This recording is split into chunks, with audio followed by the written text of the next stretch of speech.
Hello students, welcome to my BS Study for YouTube channel. Today we are going to learn subject English grammar. ठीक है, और आज हम English grammar में कुछ ऐसे 4 पॉइंट्स पढ़ने वाले हैं.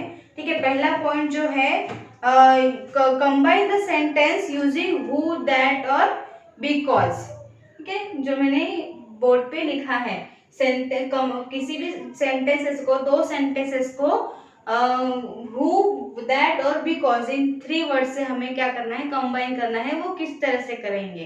ठीक है, ये हम एक पॉइंट देखेंगे.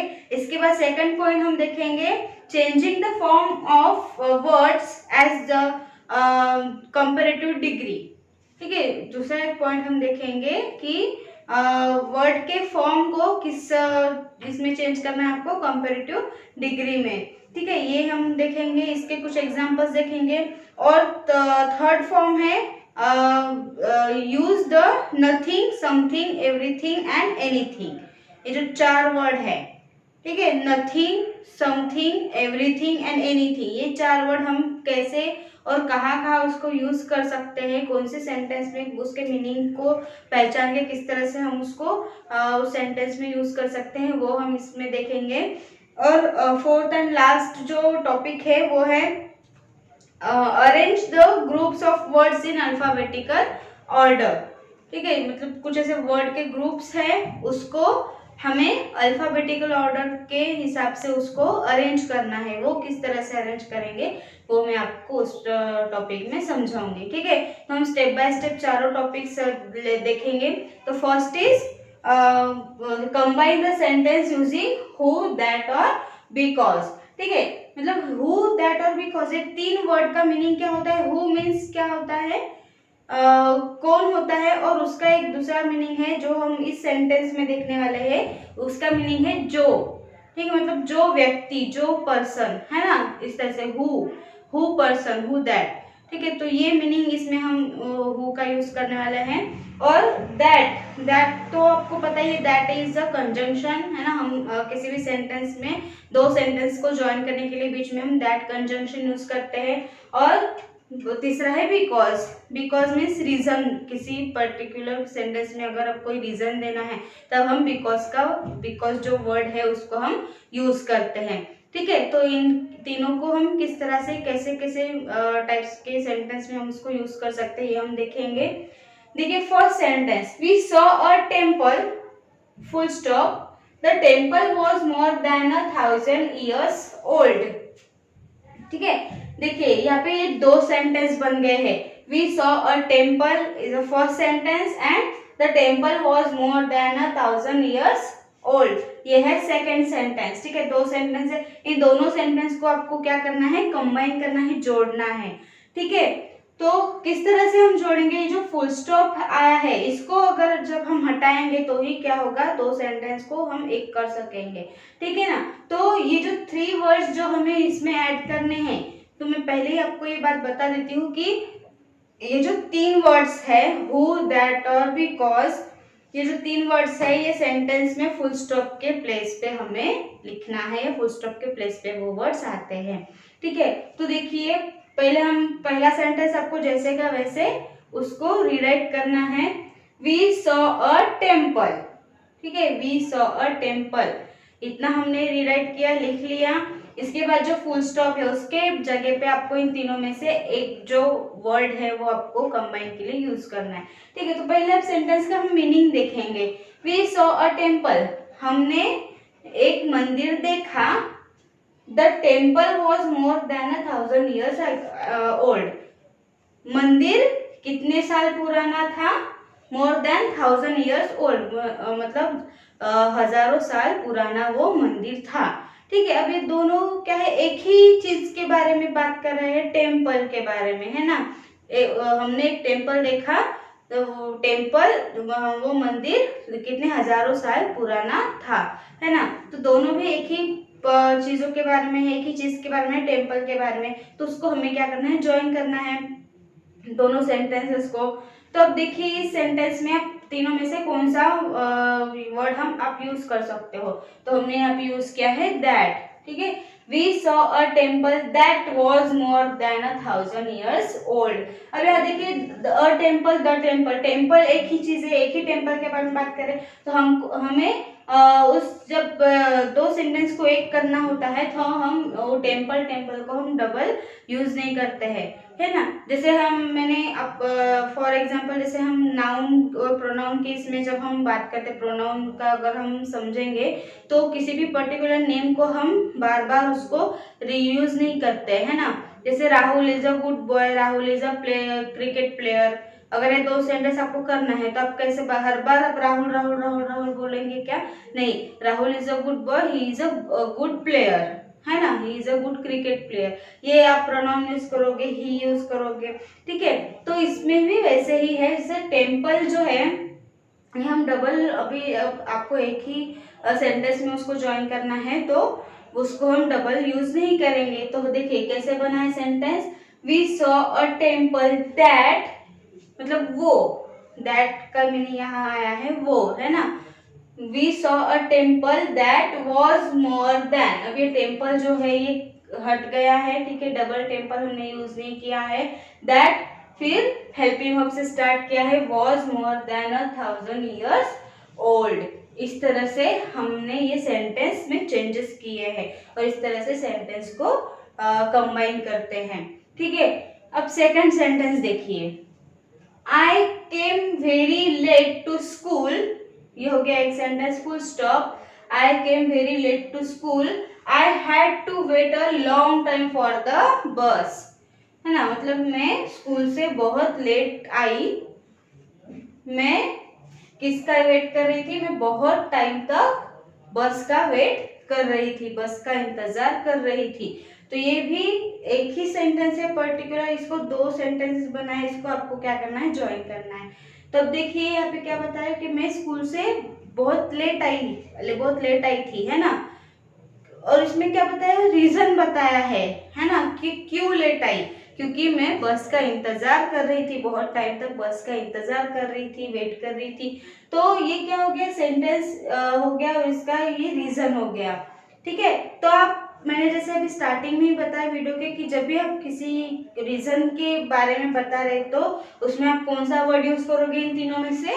बिकॉज, है ना, मतलब कोई किसी चीज का रीजन बता रहे क्योंकि, है ना। मैं आज स्कूल से लेट आई थी क्योंकि मैं बस का इंतजार कर रही थी, तो हमने यूज किया है बिकॉज।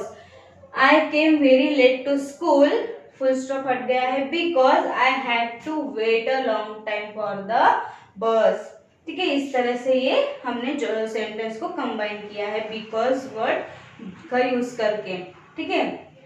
अब थर्ड देखिए, this is the boy, this is the boy, the boy is joining our class, ठीक है। this is the boy, full stop, the boy is joining our class, ये लड़का है, ये लड़का हमारी क्लास क्या है? ज्वाइन कर रहा है, ठीक है। तो अब यहाँ पे देखिए दो सेंटेंसेस बन गए हैं, तो इसमें हमें क्या करना है? दोनों को कंबाइन करना है।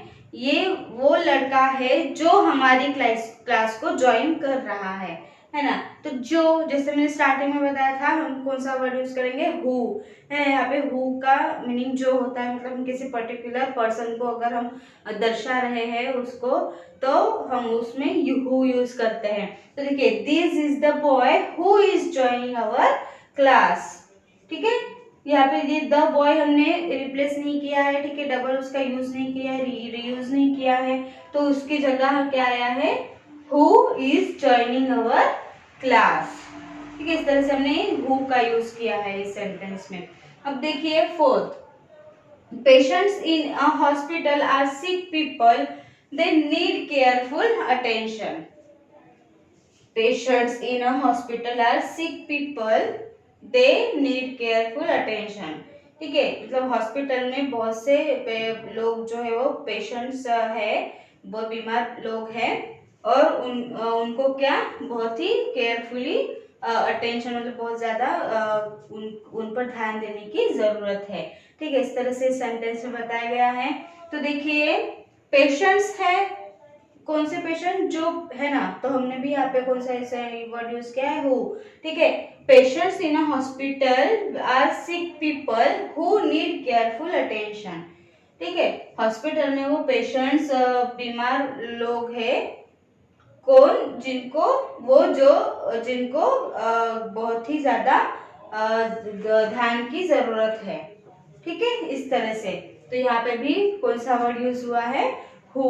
ठीक है, इस तरह से दैट, बिकॉज और हु का मतलब सेंटेंस का मीनिंग देख के, सेंटेंस का मीनिंग समझ के हमें इन वर्ड को आइडेंटिफाई करना है कि उस सेंटेंस में कौन सा वर्ड सुटेबल है, दैट, बिकॉज या फिर हु।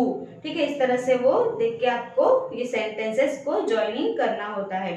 ठीक है, अब हम सेकंड पॉइंट की तरफ जाते हैं।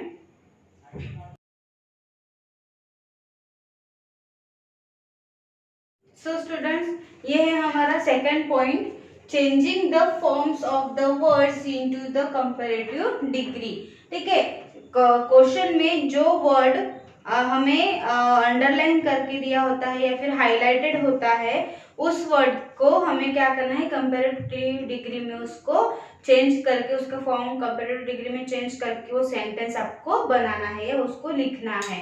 ठीक है, तो देखिए फर्स्ट एग्जांपल है, कंपैरेटिव डिग्री तो आपको पता ही है ना, पॉजिटिव डिग्री, कंपैरेटिव डिग्री और सुपरलेटिव डिग्री। ठीक है, पॉजिटिव डिग्री में क्या होता है, सिंपल वर्ड होता है, सिंपल सामान्य वो डिग्री होती है।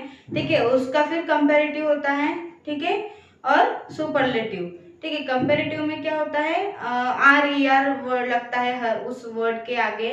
ठीक है, और सुपरलेटिव में क्या होता है, ई एस टी लगता है लास्ट में। ठीक है, ये तो आपको पता ही होगा। तो देखिए, he walked far into the deep forest, he walked far into the deep forest। अब यहाँ पे अंडरलाइन कौन से वर्ड को है, फार, है ना, फार मीन्स दूर। ठीक है, तो फार को हमें क्या करना है, कंपैरेटिव में उसको चेंज करना है। ठीक है, तो देखिए बाकी सेंटेंस को जैसे के वैसे ही रखना है आपको, उसमें कोई भी चेंजेस नहीं करने, बस जो अंडरलाइन वर्ड है उसकी डिग्री आपको चेंज करनी है। ठीक है, तो देखिए ही वॉक्ड फार की degree further into the deep forest. देखिए फार को क्या लगा है, फर्दर, ई आर लगा है लास्ट में। ठीक है, फर्दर, फार की जो कंपैरेटिव डिग्री है वो फर्दर होती है। ठीक है, he walk further into the deep forest. अब देखिए second, the rainfall became heavy. ठीक है, the rainfall became heavy, heavy को अंडरलाइन किया गया है। ठीक है, तो हेवी का हमें क्या करना है, कंपैरेटिव में चेंज करना है, द रेनफॉल बिकेम हेवियर। ठीक है, वाई का रिप्लेस हो गया आई और ई आर लास्ट में लग गया है, heavier. Okay, next, the train went fast, the train went fast, fast को अंडरलाइन है। ठीक है, तो फास्ट की कंपैरेटिव डिग्री क्या बन जाएगी, फास्टर, है ना, फास्ट को ई आर लग जाएगा, faster, the train went faster. ठीक है, अगर यहाँ पे सुपरलेटिव कहाँ होता तो क्या हो जाता था, फास्टेस्ट, है ना, ई एस टी लग जाता था, फास्टेस्ट। लेकिन हमें क्या करना है, कंपैरेटिव करना है, तो ये फास्ट का जो कंपैरेटिव डिग्री है वो क्या हो जाएगा, faster, the train went faster. Next, as he read the letter he became happy, as he read the letter he became happy, happy को अंडरलाइन किया गया है, happy का जो कंपैरेटिव है उसको हमें चेंज करना है, happy को। ठीक है, तो देखिए as he read the letter he became happier। इसी तरह जैसे हेवी का हुआ, हेवियर, वाई का आई रिप्लेस हुआ और ईयर लगा, उसी तरह हैप्पी में भी वाई का रिप्लेसमेंट क्या होगा, आई और ईयर लग जाएगा। ठीक है, हैप्पियर। इस तरह से ये डिग्री के चेंजेस है। ठीक है, ये हो गया सेकंड पॉइंट। अब हम देखेंगे थर्ड पॉइंट।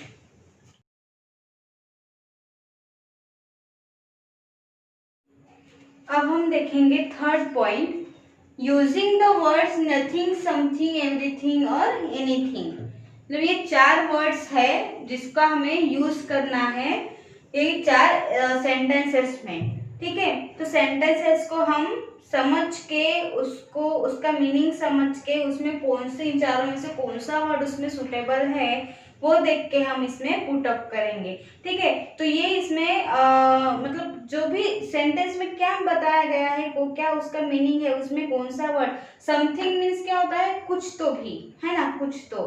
ठीक है, नथिंग मीन्स कुछ नहीं। ओके, एवरीथिंग मीन्स सब कुछ, और एनीथिंग मीन्स कुछ भी। ठीक है, ऐसा इसका मीनिंग है। ठीक है, नथिंग मीन्स कुछ भी नहीं। ठीक है, समथिंग मीन्स कुछ तो भी, हाँ, एवरीथिंग मीन्स सब कुछ, और एनीथिंग मीन्स कुछ भी। ठीक है, तो ऐसा इन चारों वर्ड्स का मीनिंग है। तो ये इस एग्जाम्पल में मीनिंग्स का मतलब सेंटेंस का मीनिंग समझ के इन चारों में से कौन सा वर्ड उसमें सुटेबल है वो देख के हम उसमें पुट अप करेंगे। ओके, तो first sentence is I went to get dash from the shop. I went to get, ठीक है, मैं गई। ठीक है, टू गेट लेने के लिए कुछ, है ना, लेने के लिए, फ्रॉम द शॉप कहाँ से, शॉप से, मैं कुछ लेने के लिए गई। अब कुछ, है ना, कुछ लेने के लिए गई, मैं कुछ तो लेने के लिए गई। ठीक है, तो कौन सा वर्ड आएगा इसमें से, जैसे मैंने आपको भी मीनिंग बताया, नथिंग मीन्स कुछ नहीं, है ना, समथिंग मीन्स कुछ कुछ है ना, कुछ तो भी, एवरीथिंग मीन्स सब कुछ, और एनीथिंग मीन्स मतलब एनीथिंग मीन्स कुछ तो भी। ठीक है, तो इसमें आप बताइए मुझे कौन सा वर्ड आएगा। I went to go get, है ना, I went to get dash from the shop, में शॉप में से कुछ तो भी लेने के लिए गई थी, है ना, तो कौन सा वर्ड आएगा यहाँ पे, समथिंग, है ना, कुछ तो भी, समथिंग मतलब कोई चीज जैसे मैं लेने के लिए गई थी, समथिंग। ठीक है, समझा आपको, मीनिंग समझ के आपको क्या करना है, इसमें वर्ड पुट अप करना है। तो क्या आएगा यहाँ पे, something. Okay, next, the shopkeeper did not have dash in his shop.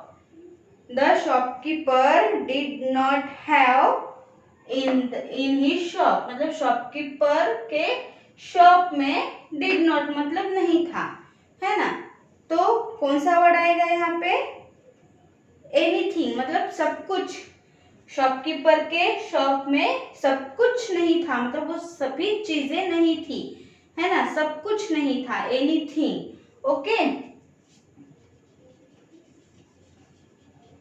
Anything मतलब सब कुछ नहीं था उसके शॉप में, है ना, उस शॉपकीपर के दुकान में सब कुछ नहीं था, anything. Okay, next, he had sold dash in his shop was empty.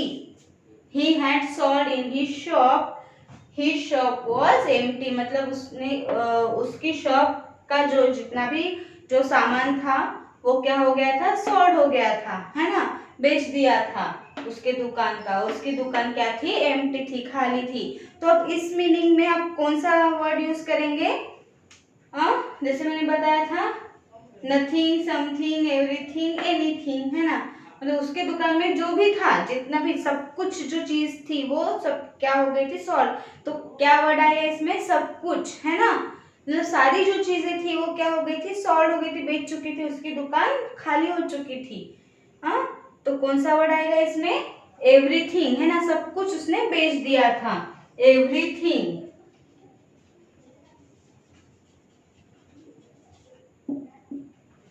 Okay, everything उसने सब कुछ क्या कर दिया था, बेच दिया था, और उसकी दुकान क्या थी, खाली थी।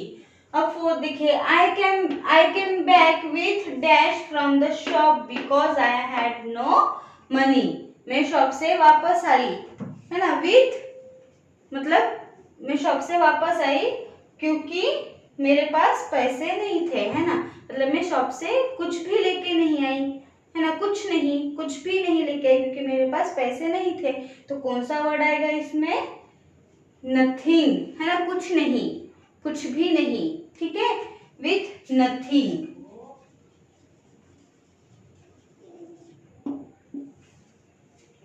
I came back with nothing from the shop because I had no money. मैं शॉप से कुछ भी नहीं लेके आई क्योंकि मेरे पास पैसे नहीं थे। इस तरह के ये जो चार जो वर्ड्स है, नथिंग, समथिंग, एवरीथिंग एंड इनका यूज हम किस तरह से कैसे हम सेंटेंसेस में कर सकते हैं, वो यहाँ पे मैंने आपको बताया है। तो आई होप मुझे ये टॉपिक आपको समझ में आ गया होगा। तो अब हम चलते हैं अपने फोर्थ और लास्ट टॉपिक की तरफ।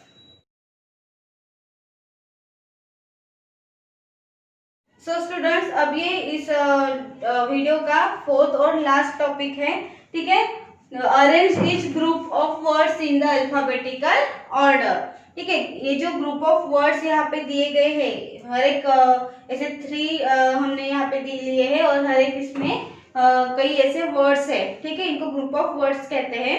तो इनको आपको कैसे अरेंज करना है, अल्फाबेटिकल ऑर्डर, अल्फाबेटिकल ऑर्डर में अरेंज करना है। अल्फाबेटिकल ऑर्डर मीन्स क्या होता है, A to Z के सीरीज में, ठीक है। मतलब ABCDEFGH ऐसे पूरे Z तक के ऐसे सीरीज में आपको ये वर्ड को क्या करना है, अरेंज करना है, उसको अल्फाबेटिकल ऑर्डर कहते हैं।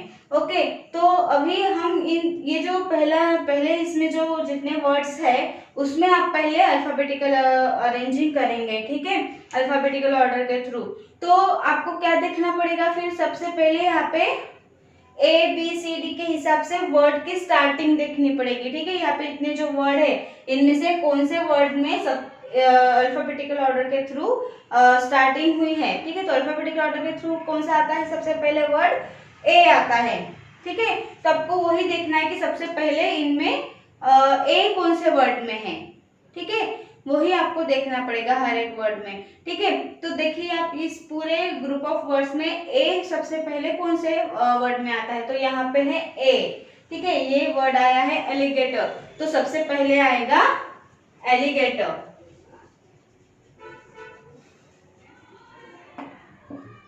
ठीक है। ए हो गया। अब ए के बाद आपको कौन सा देखना है, बी, ठीक है। ए के बाद कौन सा अल्फाबेटिकल ऑर्डर आता है, बी आता है। तो बी का वर्ड आप देखेंगे यहाँ पे देखिए बॉक्सिंग है, बी से स्टार्टिंग है बॉक्सिंग।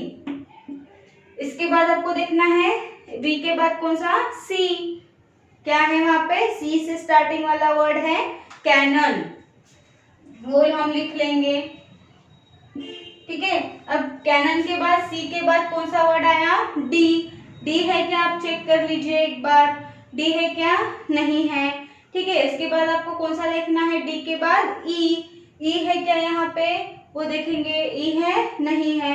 अब ई के बाद कौन सा, एफ, तो आपको देखना है एफ, एफ है क्या यहाँ पे पूरे वर्ड्स में, यहाँ पे है एफ, है ना, फीट। तो अब ये वर्ड आप इसमें पुटअप कर लेंगे, फीट। अब जी, जी है नहीं, एच है नहीं। अब कैसे, ज्यादातर वर्ड यहाँ से हमने ले लिए हैं, ठीक है।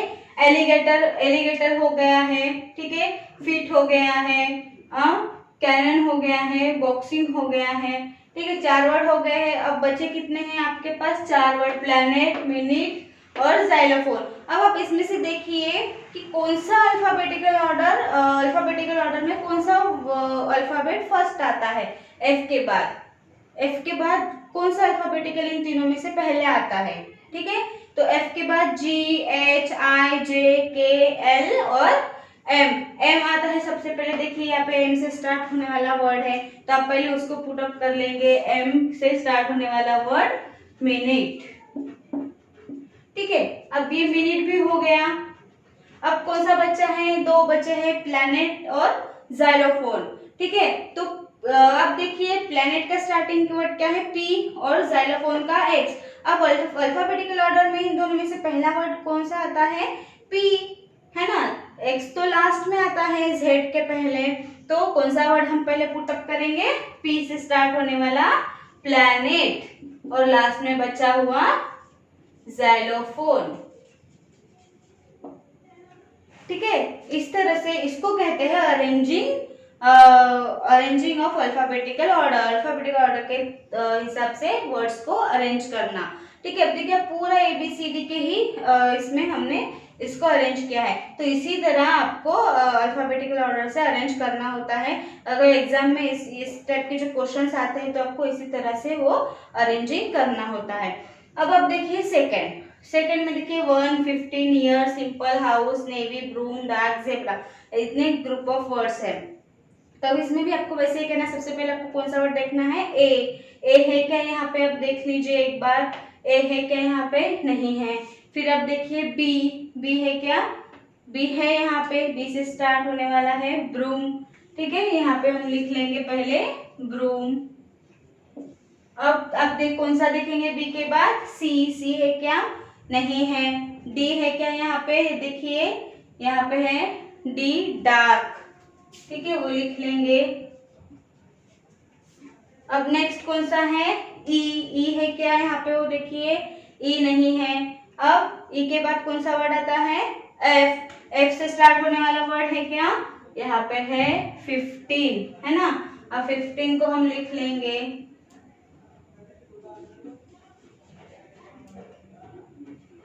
ठीक है 15। अब नेक्स्ट कौन सा है एफ के बाद, जी है क्या यहाँ पे, देखिए नहीं है ना, है क्या जी यहाँ पे, नहीं है। अब उसके बाद एच है क्या, ये देखिए यहाँ पे एच है हाउस, ठीक है, उसको लिख लेंगे। अब एच के बाद आई है क्या, नहीं, जे नहीं है, ठीक है, के है क्या यहाँ पे, नहीं है। फिर एल है क्या, नहीं है। तो अब कौन सा वर्ड आएगा यहाँ पे, एम वर्ड आएगा, ठीक है, एम है क्या यहाँ पे, नहीं है। अब एम के बाद कौन सा आएगा, एन वर्ड है यहाँ पे नेवी, उसको हम पुट अप कर देंगे, ठीक है, नेवी। अब क्या कौन सा है एन के बाद, ओ है क्या, स्टार्टिंग में है ONE 1। इसके बाद पी है क्या, नहीं, क्यू है क्या, नहीं। अब बचे कितने हैं यहाँ पे, ईयर है, सिंपल है और जेब्रा है, ठीक है। तो इससे आपको ये क्लियर हो गया कि जेड से स्टार्टिंग है जेब्रा की, तो ये कब आएगा, सबसे लास्ट आएगा, तो इसको आप छोड़ ही दीजिए। अब बचा है ईयर और सिंपल। अब आप इसमें भी देखिए वाई वर्ड है, वाई भी कब आता है, जेड के पहले आता है, मतलब वो भी लास्ट में गया, ठीक है। तो फिर बचा कौन सा आपका, सिंपल, ठीक है। अब एस पहले आता है सबसे, तो हमने लिख लिया डायरेक्ट सिंपल। उसके बाद कौन सा, ईयर, और लास्ट में कौन सा आएगा, जेब्रा, सेट फॉर जेब्रा, ठीक है। इस तरह से ये हो गया आपका अल्फाबेटिकल ऑर्डर। अब ये हम लास्ट वाला देखेंगे थर्ड का, इसमें भी आपको उसी तरह अल्फाबेटिकल ऑर्डर के हिसाब से ही करना है। तो आपको सबसे पहले कौन सा देखना है अल्फाबेटिकल ऑर्डर के हिसाब से, ए है क्या यहाँ पे, नहीं है। बी है क्या, नहीं। डायरेक्ट कौन सा है यहाँ पे, सी है ना, सी का वर्ड है केयरफुल, तो इसको हम पहले पुट अप करेंगे केयरफुल, ठीक है। अब सी के बाद डी है क्या, नहीं है। ई है क्या, नहीं है, ठीक है। एफ है, नहीं है। जी है क्या, नहीं। आई है यहाँ पे सबसे, यहाँ पे है इंकवेल, ठीक है, ये केयरफुल हो गया। अब है आई का वर्ड इंकवेल, इसको हम पुट अप करेंगे। अब देखिए आई के बाद कौन सा आता है, जे है क्या, नहीं। के है क्या, नहीं। एल है क्या, नहीं। फिर उसके बाद एम है क्या, नहीं है, ठीक है। एन है क्या, नहीं है, ठीक है। फिर कौन सा है यहाँ पे, ओ है क्या, ओ है यहाँ पे, ठीक है। ऑरेंज, इसको हम पुट अप करेंगे। अब ओ के बाद पी यहाँ पे है फर्स्ट में, पी प्लम, उसको पुट अप करेंगे। उसके बाद क्यू है ना, क्यू है यहाँ पे लास्ट में है क्यू, क्वीन, इसको पुट अप करेंगे। इसके बाद अब कौन से बचे हैं यहाँ पे, दो वर्ड बचे हैं, स्वीट और वॉलपेपर। तो अब क्यू के बाद कौन सा आएगा, आर नहीं है यहाँ पे, ठीक है। तो कौन सा आएगा, डायरेक्ट एस है ना, स्वीट, हम इसको पुट अप कर देंगे। और लास्ट में जो बचा है वो कौन सा, वॉलपेपर, डब्ल्यू, ठीक है, वॉलपेपर। तो देखिए स्टूडेंट्स, इस तरह से हमने ये अल्फाबेटिकल ऑर्डर के थ्रू हिसाब से हमने ये वर्ड्स को क्या किया है, ग्रुप ऑफ वर्ड्स को अरेंज किया है। तो इसी तरह से आपको इस ग्रुप ऑफ वर्ड्स में कौन से भी वर्ड है, किसी भी टाइप के अलग अलग वर्ड है, तो आपको उसी तरह से उसको ABCD के हिसाब से, अल्फाबेटिक ऑर्डर के हिसाब से उसको अरेंज करना होता है। तो स्टूडेंट्स, आई होप आज के ये चारों पॉइंट्स आपको समझ में आए होंगे। जो चार टॉपिक हमने पढ़े हैं उसके बारे में आपको सभी मतलब सभी टॉपिक आपको अच्छे से समझ में आ गए होंगे। अगर आपको इस टॉपिक से रिलेटेड आपको अगर कोई भी प्रॉब्लम हो या कोई डाउट हो तो आप मुझे कमेंट बॉक्स में ज़रूर पूछें। Thank you.